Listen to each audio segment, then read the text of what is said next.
ప్రియమైన దేవుని వాళ్ళరా, దేవునికి ఎలాంటి వాళ్ళు కావాలి?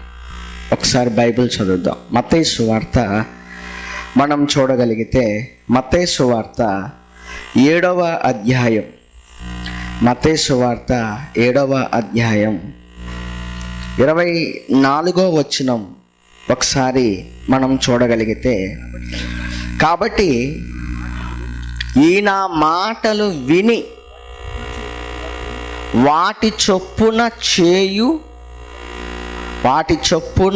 చేయాలి. దేవుడికి ఎవరు కావాలి, ఎలాంటి వారు కావాలి అని అంటే, దేవుడికి కావలసింది వినేవాళ్ళో చెప్పేవాళ్ళో కాదండి. దేవుడికి కావలసింది నువ్వు విన్నది చెప్పింది పాటించేవాళ్ళు కావాలి. అది ఏమండి, ఈరోజు ఈ చెవులో ఈ బైబిల్లో మాటలు కుప్పలు కోట్లు విని ఉంటాం. అవునా కదా? మనం క్రీస్తుని తెలుసుకున్న దగ్గర నుంచి, ఆదివారాలు మందిరానికి వెళ్ళిన దగ్గర నుంచి, సభలకు వెళ్ళిన దగ్గర నుంచి, ఏమండి సుదూర ప్రాంతాలు ఎక్కడికో వెళ్ళి వాక్యం వినే దాని దగ్గర నుంచి మనం ఈ చెవులతో ఎన్ని కోట్లు మాటలు వింటామో కదా. విన్నాం, బాగానే ఉంది. కానీ మనలో ఎలాంటి మార్పు ఉండదు. ఎందుకు ఉండదు అంటే, వింటాము, విడిచిపెడుతున్నాం. చెప్తున్నారు, విడిచిపెడుతున్నారు. చెప్పే వాళ్ళ గురించి కూడా మాట్లాడుతున్నా నేను, మీకోసమే కాదు, ఇక్కడ ఉన్న మా కోసం కూడా మాట్లాడుకుంటున్నాం. అర్థమైందా? వింటున్నాం, వెళ్ళిపోతున్నాం. నా మాటలు విని వాటి చొప్పున చేయాలి. అలాంటి వాళ్ళు దేవుడికి కావాలి. ప్రియమైన దేవుని వల్లరా, ఈరోజు ఒక గాంధీ మహాత్ముడు, ఆయన్ని చూడంగానే మనం ఒకటి గుర్తు చేసుకుంటాం, అహింస. ఎక్కడి నుంచి నేర్చుకున్నాడు దానిని? బైబిల్ నుండి అని చెప్తున్నాం. ఆయనే చెప్పాడు, మనం చెప్పడం కాదు. బైబిల్ నుంచి ఎవరైనా వచ్చి నీ కుడి చెంప మీద కొడితే నీ ఎడమ చెంప కూడా తిప్పుము అనేది గాంధీ మహాత్ముడు చెప్పాడు. ఆ మాట ఎవరిది? యేసు ప్రభుది. యేసు ప్రభు 2000 సంవత్సరాల క్రితమే ఏం చేశాడు? ఆయన ఏం చేశాడండి? ఈ మాట బైబిల్లో చెప్పాడు. ఇదిగో ఇలాంటి చేయండి అయ్యా, ఇలా ఉండండి అయ్యా అని చెప్పాడు. ఆ మాట తీసుకున్నాడు ఆయన. ఎవరు? మహాత్మా గాంధీ. విన్నాడు, విని ఏం చేశాడు? దాని చొప్పున చేశాడు. అర్థమైందా? దాని చొప్పున ఆయన చేశాడు కనుకనే ఈరోజు ఆయన మహాత్ముడుగా మనం పిలుచుకుంటున్నాం. అర్థమైందండి? ఈరోజు మన భారతదేశానికి స్వాతంత్రం వచ్చింది అని అంటే మొట్టమొదటి వ్యక్తి మహాత్మా గాంధీ అని ఆయన గురించి ఎందుకు చెప్పుకుంటున్నాను తెలుసా? ఆయన తీసుకొచ్చిన బాటలోనే ఎక్కువ విప్లవం సాగింది. ఆయన తీసుకొచ్చిన బాటలోనే ఎక్కువగా స్వతంత్రం రావటానికి ఉపయోగపడింది. కారణం ఏంటి అని అంటే, ఆయన తీసుకొచ్చినటువంటి అహింసావాదం. అహింస ఏమంటే, కొట్టకూడదు, తిట్టొద్దు, మనం వాళ్ళ ఆస్తులు ధ్వంసం చేయొద్దు, వాళ్ళని చంపొద్దు, మనం ఏం చేయొద్దు, మనం నిరసన చేద్దాం, శాంతియుతంగా చేద్దాం, కొడితే కొట్టించుకుందాం, ఇదిగో మనం వెళ్దాం రండి అని పిలుపునిస్తే దేశవ్యాప్తంగా జరిగినటువంటి శాంతియుతమైనటువంటి ర్యాలీలు అనుకోండి, శాంతియుతమైనటువంటి సమూహాలు అనుకోండి, కూడుకోవటం అనుకోండి, ఏమండి ఇలాంటివన్నిటి వల్లే మన భారతదేశానికి మనకి స్వతంత్రం అనేది వచ్చింది. చూసారా? ఆయన ఏం చేశాడు? విన్నాడు. విన్న తర్వాత ఏం చేశాడు? దానిని పాటించాడు. పాటిస్తే అంత గొప్పోళ్ళు అవుతారు. ఈరోజు మనం ఎందుకు గొప్పోళ్ళం కావట్లేదో తెలుసా? ఏమండి, మనం ఎందుకు గొప్పోళ్ళం కావట్లేదో తెలుసా? వింటున్నాం. మనం ఎందుకు గొప్పోళ్ళం కావట్లేదో తెలుసా?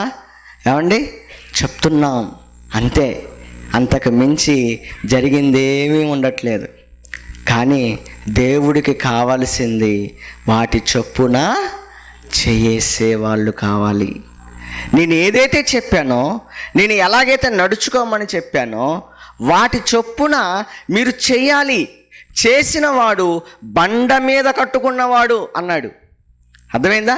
వాడి పునాది బండ మీద ఉంది అంటే స్థిరమైన వాడు, కదల్చబడని వాడు, ఎప్పటికీ ఎలాంటి పరిస్థితుల్లో కూడా పడిపోని వాడు.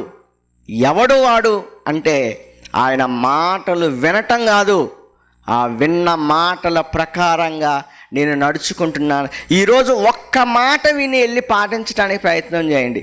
కనీసం ఒక్క మాట అయినా, ఇదిగో రేపటి నుంచి నేను ఇలా చెయ్యాలి, నేను ఇలా బ్రతకాలి, దేవుడు వాక్యం ఇలా చెప్తుంది నాకు ఈరోజు, అందుకే ఆ మాట వినటం కోసమే దేవుడు నన్ను ఇక్కడికి నడిపించాడు, ఇదిగో నా కోసమే అని ఒక్కసారి మీరు ఆలోచించి మీరు వినే ఈ మాటల్లో ఒక్క మాట అయినా రేపటి నుంచి నేను పాటించాలి అని దయచేసి మీరు నిర్ణయం తీసుకోగలిగితే గొప్పవాళ్ళు అవుతారు. అర్థమైందండి? ప్రియమైన దేవుని వాళ్ళరా, నిజంగా ఎలాంటి పరిస్థితుల మధ్య ఈరోజు క్రైస్తవులంగా మనం ఉంటున్నాము అని అంటే కేవలం చెప్పేవారిగానో వినేవారిగానో ఉంటున్నాం తప్ప వాటి ప్రకారంగా నడుచుకోలేని పరిస్థితుల్లో మనం బ్రతుకుతూ ఉన్నాం. గుమ్మడి నర్సయ్య ఆయన పేరండి. ఆయన ఒక జర్నలిస్ట్ ఒక ఆయన్ని ఇంటర్వ్యూ చేసింది. ఆయన పేరే గుమ్మడి నర్సయ్య. ఆ గుమ్మడి నర్సయ్య గురించి చెబుతూ, ఎమ్మెల్యేగా మీకు ఒక జీతం వస్తుంది, ఇప్పుడు మాజీ ఎమ్మెల్యేగా మీకు ఒక పెన్షన్ కూడా వస్తుంది, దీన్ని కూడా మీరు పార్టీకి ఇచ్చారు అని చెప్పి విన్నాను, నిజమేనా? ఆ పార్టీ కదా నన్ను గెలిపించింది, ఆ పార్టీ ప్రజలు కదా నాకు ఓట్లేసింది. ఆ పేరుతో వచ్చేటువంటి ఆదాయం ఏదైనా ఉంటే అది వాళ్ళది, నాది కాదు. ఈ సంపాదన విషయానికి వస్తే నేను ఆ సంపాదనకు వ్యతిరేకం. ఆయన 5 సార్లు ఎమ్మెల్యే అయ్యాడట. ఎన్నిసార్లు? 5 సార్లు. 5 5 ఎంత? 25 సంవత్సరాలు ఆయన ఎమ్మెల్యే అయితే ఆయనకున్న ఆస్తి ఏంటో తెలుసా అండి? సైకిల్ అట్ట. నిజమండి, కావాలంటే ఆ లింక్ తర్వాత అడిగి తీసుకోండి, వినండి, చాలా బాగుంటుంది. ఏమండి, ఆయన సైకిల్ దొక్కాడట. సైకిల్ దొక్కుతున్నాడండి ఇప్పటికీ. వాళ్ళ అమ్మాయి కూతురు జాబ్ చేస్తా, నాన్న ఎంతకాలం ఈ సైకిల్ దొక్కుతావు, ఈ కారు కొనుక్కో అని ఇస్తే ఆ కారుకు పెట్రోల్ పోయించలేక దాన్ని కూడా పక్కన పెట్టిండంట. ఏంటి? 5 సార్లు ఎమ్మెల్యే అయిన వ్యక్తి, 5 సార్లు ఎమ్మెల్యే అయిన ఒక వ్యక్తికి ధనదాహం లేదు. బాగా ఆలోచించండి, ధనదాహం లేదు అతనికి, సంపాదించుకోవాలనే ఆలోచన లేదు అతనికి. తన పిల్లలు గవర్నమెంట్ స్కూల్స్, గవర్నమెంట్ కాలేజెస్, ఏమండి అదంతా వినండి. ఈ రోజుల్లో ఇలాంటి వ్యక్తి ఉన్నాడా అని అనిపిస్తుంది. అలాంటి వ్యక్తి అండి అతను. కాకపోతే అతను క్రైస్తవుడో కాదు నాకైతే తెలియదు, కానీ ప్రియమైన దేవుని వల్లరా నాకేమనిపించిందంటే ఇలాంటి వాళ్ళు ఉండాలి క్రైస్తవుల్లో. ఏమండి, ఇలాంటి వాళ్ళు ఉండాలి. ఎమ్మెల్యే అయిన తర్వాత మొదటి నెల నుంచి జీతం, ఎమ్మెల్యేకి జీతం ఇస్తారు కదా, ఆ ఎమ్మెల్యే జీతం కాస్త తీసుకెళ్ళిపోయి పార్టీకే ఇచ్చేసేవాడట. ఇప్పటికీ పెన్షన్ వస్తుంది, ఆ పెన్షన్ మొత్తం తీసుకెళ్ళిపోయి పార్టీకే ఇచ్చేస్తాడట. ఎందుకంటే తన కష్టార్జితంతో సంపాదించుకున్న వాటితోనే, ఆ పొలం ఏదో ఉంటే దాంతోనే బతుకుతున్నాను అని చెప్తున్నాడు. 5 సార్లు ఎమ్మెల్యే అయిన వ్యక్తి. ఈ భూమి మీద ఆయనకు ఏ కోరికలు లేవా? ఈ భూమి మీద ఏ ఆశలు లేవా ఆయనకి? ఏమండి, ఈ భూమి మీద ఏదో సంపాదించుకోవాలి, లగ్జరీగా బతకాలి అనే ఆలోచన లేదా ఆయనకి? లేదండి. ఎంతమందిని తన కళ్ళతో ఎమ్మెల్యేలను చూస్తున్నారు, ఎంతమంది అసెంబ్లీకి పెద్ద పెద్ద బెంచ్ కార్లతో వచ్చిన వాళ్ళు చూసుంటాడు. ఆయన 25 ఏళ్ల రాజకీయ చరిత్రలో ఎంతమందిని పెద్ద పెద్ద కార్లతో అసెంబ్లీకి వస్తూ ఉంటే, ఈయన ఏదో సాదాసీదాగా నడుచుకుంటా అసెంబ్లీకి వస్తూ ఉంటే ఏ రోజు ఆయనకు అనిపించలేదా, నాకు కూడా ఒక కారు ఉంటే బాగుంటుంది, నేను కూడా ఎవరో ఒక బల్ల కింద చేతులు పెడితే నాకు కొన్ని లక్షలు వస్తాయి, నేను సంపాదించుకోవచ్చు అనే ఆలోచన ఆయనకి రాలేదా? చూసారా ఎలాంటి వ్యక్తులు ఉంటున్నారో. ఏమండి, కనుక దేవుడికి కావాల్సింది చెప్పేవాళ్ళు కాదు, దేవుడికి కావాల్సింది వినేవాళ్ళు కూడా కాదు. దేవుడికి కావలసింది ఆయన మాటల ప్రకారంగా బతికేవారు. ఈ భూమి మీద ఏమీ ఆశించక ఏదో ఒక రోజు చచ్చిపోతాము, ఇదిగో నా చేతులతో ఏదైనా నేను చేయగలిగింది 10 మందికి నేను చెయ్యాలి అనేటువంటి ఒక ఆలోచన కలిగినటువంటి ఒక వ్యక్తిగా మనకు కనబడుతున్నాడు. ఏమండి, బైబిల్లో ఇలాంటి మాటలు ఎన్ని ఉన్నాయో చూడండి ఒకసారి. కొలస్సీలకు రాసిన పత్రిక 3వ అధ్యాయము 5వ వచనం. డబ్బుకు సంబంధించి కొన్ని వచనాలు మీకు చూపిస్తాను. కొలస్సీలకు రాసిన పత్రిక 3వ అధ్యాయము 5వ వచనం ఏమని రాయబడిందండి? కావున భూమి మీదనున్న మీ అవయవములలో అనగా జారత్వము అవన్నీ చెబుతూ కిందకు వచ్చేసరికి ధనాపేక్షను ఏం చేయమన్నాడు? చంపివేయండి. ధనాపేక్ష, ధనము సంపాదించాలనే ఆపేక్ష. అర్థమైందా? ధనం ధనం ధనం ధనం కూడగొట్టుకోవాలనే ఆపేక్ష. కోట్లకు పరుగులెత్తుతూ, లక్షలకు పడగలెత్తుతూ, ఏమండి, దేవుని కోసం చేయకుండా, పనులు చేయకుండా, దేవుని గురించి ఆలోచించకుండా, నేను, నా కుటుంబం, నా పిల్లలు, ఇదిగో సుఖ సంతోషాలు, ఇదే నా జీవితం. ఆలోచించండి. ధనాపేక్ష. ధనాపేక్షను ఏం చేయమంటున్నాడు? చంపేయండి. ఏమండి, దశలోనికలకు రాసిన మొదటి పత్రిక 2వ అధ్యాయము 5వ వచనం. ఏమండి, మీరు ఎరిగి ఉన్నట్టు మేము ఇచ్చకపో మాటలనైనను ధనాపేక్షను కప్పిపెట్టు వేషమునైనను. ధనం వద్దు, నేను సంపాదించను, మీ దగ్గర అడుక్కోను అంటుంటాడు. అర్థమైందా? మళ్ళీ వెనక సంపాదిస్తానే ఉంటాడు.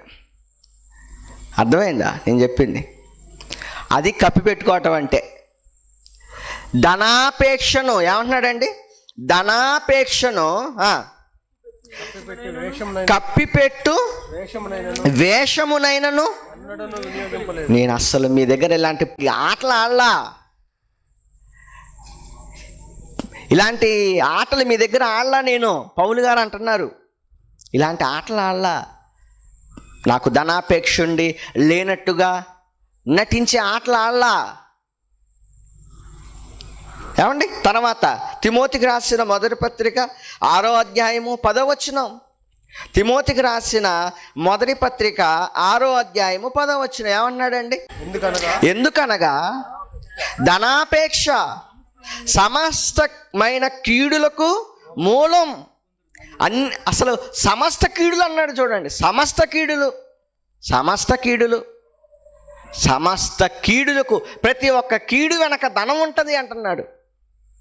ప్రతి ఒక్క తప్పు వెనక ధనం ఉంటుంది అంటున్నాడు. సమస్త కీడులకు మూలం ధనం అయితే కొందరు దానిని ఆశించి విశ్వాసం నుండి కూడా ఏమైపోయారు? తొలగిపోయారు. దేవుణ్ణి నమ్మిన వాళ్ళు కూడా తొలగిపోయారు. ఏమండి, ఒక గెహాజీ ధనం ఆశించి కదా ప్రవక్త దగ్గర ఉన్నవాడండి. గెహాజీ ధనం ఆశించి కదా తన బతుకును పాడు చేసుకున్నాడు. ఏమండి, ఒక బిలాము ఆశించి కాదా? ఏమండి, కొత్త నిబంధనలో ఒక అననీయ సప్పీరా, ఏమండి, ఒక ఇస్కరేతు యోధా, వీళ్ళందరూ ధనాన్ని ఆశించి విశ్వాసం నుంచి తొలగిపోయారు అని రాయబడింది. ఏమండి, నిజంగా అతనికి ఉన్న మనసు ఏ క్రైస్తవుడికి ఉందండి? చెప్పండి. అతనికున్న మంచి మనసు, నాకున్న ఈ కష్టంతోనే నేను బతుకుతాను, ఇదిగో నాకున్నదంతా నన్ను ఎవరైతే ఈ స్థాయికి తీసుకొచ్చారో దానికి ఇచ్చేస్తా నేను అనే ఆ మనసు ఉంది చూసారా? ఎంత గొప్ప మనసు అనుకుంటున్నారు. అది రావాలంటే సామాన్యమైన విషయం కాదు. ప్రియమైన దేవుని వలన దేవుడు ఇక్కడ చెప్తున్నాడు, ధనము ఆశించి చాలామంది పాడైపోతున్నారు. దేవుడు చెప్తున్నాడు. ఏమండి, మరొక మాట చూద్దామా? హెబ్రీయులకు రాసిన పత్రిక 13వ అధ్యాయము 5వ వచనం. ధనాపేక్ష లేనివాడై నీకు కలిగిన వాటితో తృప్తి పొంది ఉండుడి. ఏముండకూడదట? ధనాపేక్ష లేనివాడై మీకు కలిగిన వాటితో తృప్తి పొందుండండి, ధనాపేక్ష వద్దండి అంటున్నాడు. ఏమండి, ఈరోజు మనం సంపాదిస్తున్నాం, మన కష్టమే మనం సంపాదిస్తున్నాం, మంచిదే. ఇంకా ఇంకా ఇంకా ఏదో కావాలని ఒకవేళ తప్పులు చేస్తున్నామేమో, లంచాల వైపు అడుగులు వేస్తున్నామేమో, ఏమండి ఇంకా ఏదో తప్పులు చేయటానికి ప్రయత్నం చేస్తున్నామేమో. వద్దండి. ధనాపేక్ష మన విశ్వాసం నుంచి మనల్ని ఏం చేస్తుంది?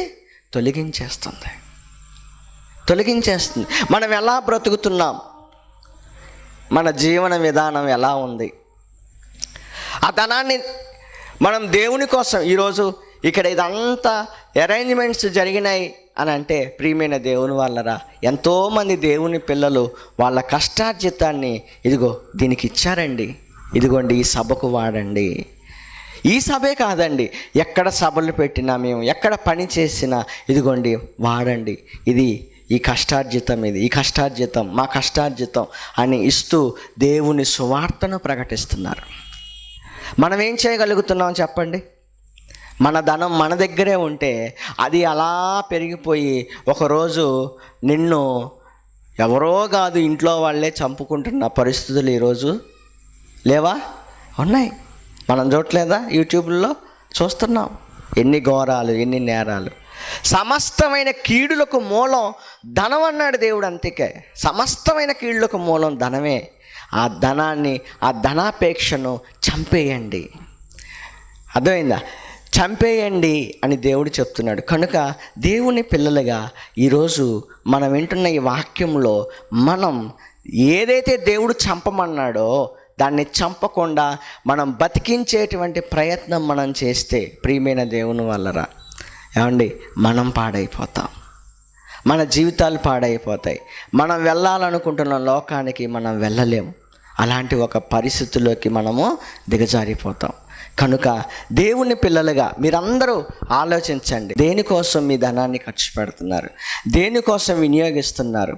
ఈరోజు సువార్త సభలు, సువార్త వ్యాప్తి వెళ్ళటానికి మీరు ఇచ్చేటువంటి ఒక ధనం ఏదైతే ఉందో అది అనేక ప్రాంతాలకు మంచి మాటల్ని వినిపించేదిగా ఉంది. చంపేయండి అంటే అర్థం ఏంటో తెలుసా? దానిని దేవుని పని కోసం ఇచ్చేయండి అని దాని అర్థం. అట్లని మాకేమనిమ్మని నేను అట్లా, మీరు ఎక్కడైతే ఉన్నారో దేవుని పని కోసం వాటిని ఉపయోగించండి. మీ యొక్క సంపాదనని దేవుని పని కోసం వినియోగించండి. మాకు ఇవ్వండి అని మేము అడగట్లే. ఇప్పుడు ఇక్కడ కూడా కానుకలేం పట్టట్లా. అర్థమైందా? మేము చెప్తుంది ఒకటే, ధనాపేక్ష సమస్త కీడులకు ఏంటిది? మూలం. ఆ ధనాపేక్షను చంపాలి మనం. చంపితేనే దేవుడి పని జరిగిద్ది. అది చంపితేనే దేవుని సువార్త వ్యాప్తి జరిగిద్ది. చంపితేనే అనేకమైన గొప్ప కార్యాలు మనం చేయగలుగుతాం. ఎంతోమంది పేదవాళ్ళు ఉన్నారు, అన్నం తినలేని పరిస్థితిలో ఉంటున్నారు. ఎంతోమంది పేదవాళ్ళు, ఏమండి వాళ్ళకు సహాయం చేసే వాళ్ళగా ఉండాలి మనం. ఏమండి ఒక మదర్ తెరిసా ఎందుకు గొప్పదయింది? ఎందుకు గొప్పదైంది? ఆమె వినటం కాదు, పాటించింది ఆమె జీవితంలో. వాక్యాలు పాటిస్తే గొప్పవాళ్ళు అవుతారు. మనం గొప్పవాళ్ళు కాకపోవడానికి గల కారణం ఏంటో తెలుసా? మనం వింటున్నాం, చెప్తున్నాం, అంతే. అర్థమైందా? మనం వింటున్నాం, మనం చెప్తున్నాం, అంతే, అక్కడితో ఎండ్. కానీ మనం గొప్పవాళ్ళం అవ్వాలి అని అంటే చెప్పటం, వినటం కాదు. ఆ తర్వాత ఆ వాక్యం ప్రకారంగా నేను నడవాలి, ఆ వాక్య ప్రకారంగా నేను జీవించాలి అని మంచి నిర్ణయాలు మనం తీసుకోగలగాలి.